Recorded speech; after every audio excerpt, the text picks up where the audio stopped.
Welcome to Brewsers, a podcast about beer, coffee, booze, and bruisers. I'm your host, Rody John, and today we talk to Dean Weaver from Autonomous Society Brew Pub in Dallas, Texas. We talk all about how they got started being a Cicerone and the Texas film industry. This place is a young and up-and-coming place in South Dallas. It is in a fantastic area of Dallas as well. They, as we will hear in the interview, they just celebrated their 1-year anniversary. So definitely make sure to check it out over to Autonomous Society.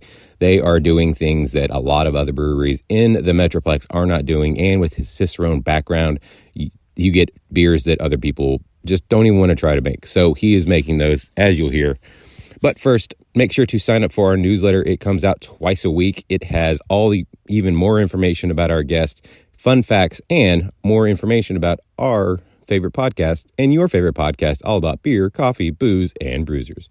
So without further ado, here is Dean Weaver from Autonomous Society.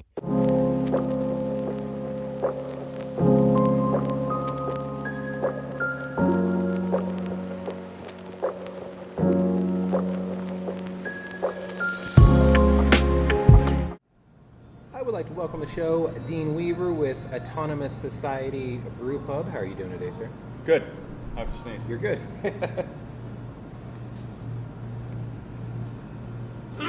There we go. Bless you. Excuse me. Yep. Twofer. That was 3. Nope. Only 2. Okay. Good to go. What is your earliest memory of alcohol? Well, since I grew up in Southern California, I have a very early recollection of alcohol. So, yeah, I guess I've been exposed to alcohol quite early, probably way earlier than most people should be. So, I mean, I grew up here in Texas, so it's the same thing. Yeah. Well, it seems like Southern California, a lot of people start things very early. Okay. So, I was probably in grade school the first time I had I would say the same. Yeah. a big beer. Yeah. So, well, I don't know if it's big. It was Budweiser for me here. But, I think I had that Schlitz malt liquor. Yeah. So, yeah, I remember being sick in my front yard. And, oh, wow. So, yeah, it's, Boone's Farm and all that stuff. It's yeah. gosh, I'm surprised I'm not an alcoholic. Right. But I might be. Who knows? No, just kidding. You're just a very highly functional. Yeah. Well, I guess going from there, let's go here. What was your gateway craft beer? Oh my gosh. I'm not sure it was really a craft beer because I spent 4 years in the military. Thank you for your service. I read that. Thank you. Yeah. So I thought I knew beer. My parents were really into wine, and so I was exposed to just the taste, the complexities, the nuances of all of that stuff for a long time.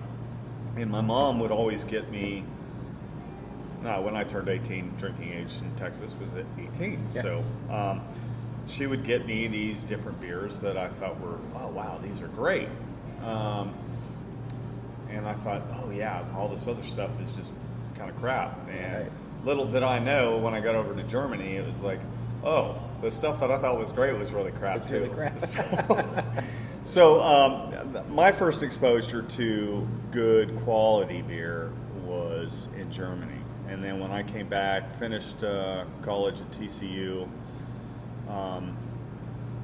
my aunt and uncle that were also in Germany at the same time I was, got me a subscription to a thing called Beer Across America. Oh, wow. And this was kind of in the microbrewery infancy, so craft beer infancy. And so I'd get a 6-pack from 2 different microbreweries every month. Jesus. And it was so cool. Yeah. So I was getting stuff from like Anchor Steam when they were just, fresh out of the womb, and so that's when I realized, beer is not always going to be what it was before I went in the military and saw Germany. Right. I think a lot of people were really having their eyes open to what quality beer could be, and so I got into home brewing just because when my subscription ended, they lived in Arkansas, so it looked like it was going to Arkansas. Yeah. But then when I renewed my subscription, it was coming to Texas. So a couple months into it, I got a letter from the company and said, it's illegal for us to ship to Texas. So, which again is just so dumb. And, we can go on and on about the legalities of what THC Texas stuff, but at that point, I went to homebrew headquarters down in Greenville when they were right next to the Grape, and bought a homebrew kit. Very nice. And that has grown into this. So, but it's something that I've done, and it really took me into a nice little rabbit hole of the science and numbers that I really love, right. But it also gave me that creativity, so I got to use my right and left side of my brain, right? And it was just fascinating. And after 33 years in the film business, I just kind of got tired of that and wanted to do something else, and said to my wife, I think I'd like to take my hobby into a business, and so here we are. And you're about to celebrate your first year. First year, yes. We've already crossed that first year, but our celebration is this Saturday. There you go. So we're really excited. We're releasing this new menu, Okay. which we did a soft release on a Thursday, but Yeah. it's going public on Saturday. There we go. We're very excited. I would imagine so. we're very excited. And we're just going to push that into something else. There we go. Like that. Yeah. Sorry about that. Oh, it's okay. Yeah. Business is business. Yeah. But yeah, so that's kind of my exposure to craft beer. There we go. Now, there's so many different directions I want to go with this. So I had read that you are a Cicerone, which is there's only, from what I read, only 4,300 in the world, maybe America, probably America. I would say. I think that's probably America. Yeah. I don't know the stats on it. I mean, I had to Google this because I was like, how many are actually? Yeah, Cicerone is a relatively new organization, and Okay. I think it really got launched due to the craft beer. Right. It's not quite like a sommelier. I mean, it is like a sommelier, Right. but sommelier's been around for a long time. Right. Cicerone is relatively new. But yes. But it was quite a chore. I imagine, yeah. Well, I was talking to somebody down in Corsicana last week, Brick Street Brewery down there, and they had brought up the Cicerone aspect as well. And I was like, so I have a background in the wine industry. I was there for 14 years.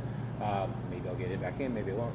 But I learned so much about the sommelier process, and I was like, nope, I'm out. It's just, my tongue doesn't work that way to where I can really pick out, like, this is this, this is that, and obviously the amount of studying you have to do and knowing where each region of the grapes and all of this, and I was like, I can either tell you it's good or bad, and everyone's taste different, so Oh, absolutely. yeah.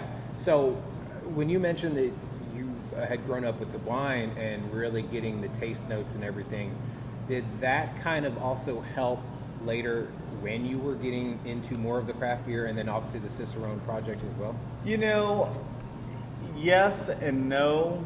I mean, my taste sensitivity is getting better and better each year. Wow. Or, it's just like, and I think that just comes with tasting and drinking different things a lot of times. Right. You really, it's like a musician practicing a piece of music. Right. They're always going to get better each time they play that piece of music. Right. And I think it's the same thing with beer, wine, any taste type of thing. Right. I mean, you get into these food guys, it's just like, man, I can taste rosemary in this. Yeah. And it's like, or pull out each of the herbs.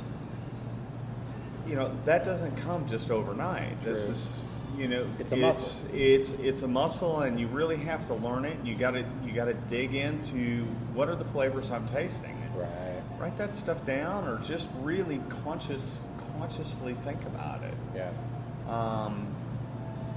But it's really fascinating. In the homebrew club, when I ran a couple of the BJCP study groups, one of the things that I always stressed was, look, being a good beer judge is just going to make you a better brewer. Right. Because you really start digging into those flavors and tasting that stuff, and that's what really gets you into your recipe development. True. Yeah. I mean, I get that makes sense, and obviously, as the process as you're going, you're tasting more like, even if something mechanically is happening, but it's coming through with the beer, you're going to be able to taste that, as opposed to, well, something's off, I can't really figure out what's going on. Absolutely. Yeah. Yeah. Now, you said you were in the film industry for 30 plus years, and then you were brewing before that, though, but you're home brewing. Yes. Now, what did you do in the film industry? I was a lighting director. When I got out, I was a lighting director. So I did that for about 20 years. But I was in the lighting department. So lighting director, gaffer is what, if you've ever sat through the credits of a movie, which most people don't. I actually normally do. I always like to see the best boy, too, because that title alone just makes me laugh. Well, the best boy is the gaffer's or the key grip's right-hand man. Oh, there you go. So that's his best boy. Yeah. But yeah, that's basically what I did. Early in my career, I worked on movies and TV shows, but those were very long, tedious hours. And as much as I enjoyed that type of work, my personality didn't work well with it. So I pretty much stayed in the commercial market. So I did a lot of commercials, and I've done local, regional, national spots. Right. I mean, NFL Films was one of my big clients. Wow, very nice. So yeah, you stay in the industry long enough, you get to know a lot of people. Well, obviously, yes. Well, I had read that you would brew and you'd bring it to set, and people would really enjoy it. Oh yeah. So, were you just constantly trying new recipes, or would you kind of do the repetition where you would make one and then kind of get people's feedback, which, if they don't really know what craft beers or different beers taste like, they're like, oh, this is good, this is bad, but I imagine in your head you're like, well, I would really like some real criticism. Or would you just kind of just keep making different things and kind of figuring it out later? I think I was in that realm of just making different things. I'd taste some beer, like McEwen's Scotch Ale was one of my favorites. Right. It's like, oh man, I want to make a Scotch Ale, which is a wee heavy. Yeah. And so I'd make that, and, it would suck, or it wouldn't be where I want it to be. But then I'd be on to the next style. So I just made numerous styles, and each time when I come back to that style, I'd try something different. Right. Because I've been keeping notes since day one. Good. Wow. I mean, I got my chair over there that's from Wishbone, when I worked on Wishbone, and there's a script bag on it, and my actual original notebook is in there from home brewing. So it's got my first batch from 1993. Holy shit. I've obviously gotten a little more sophisticated about my note taking, but that's really how you go from one spot to the next. You keep records, and then you taste it, and it's like, okay, wait, what can I do to pull this lever to make this change? Right. Jeez, Wishbone, that's crazy. I remember watching that when I was a kid. Oh God. Well, my friend was actually. You just made me feel really old. I just turned 40. I don't know how that helped you. Yeah. Yeah, I got 20 years on you. Okay, that's fine. Okay. My friend actually was an extra. I think it was the Police Want Some More, like that, whatever that one was. The Witch? The Police, Oliver Twist. Oliver Twist. Yeah. Oh yeah. Yeah. Please, store. Yeah. Please, so may I have Yeah. some more? Yeah. Yeah.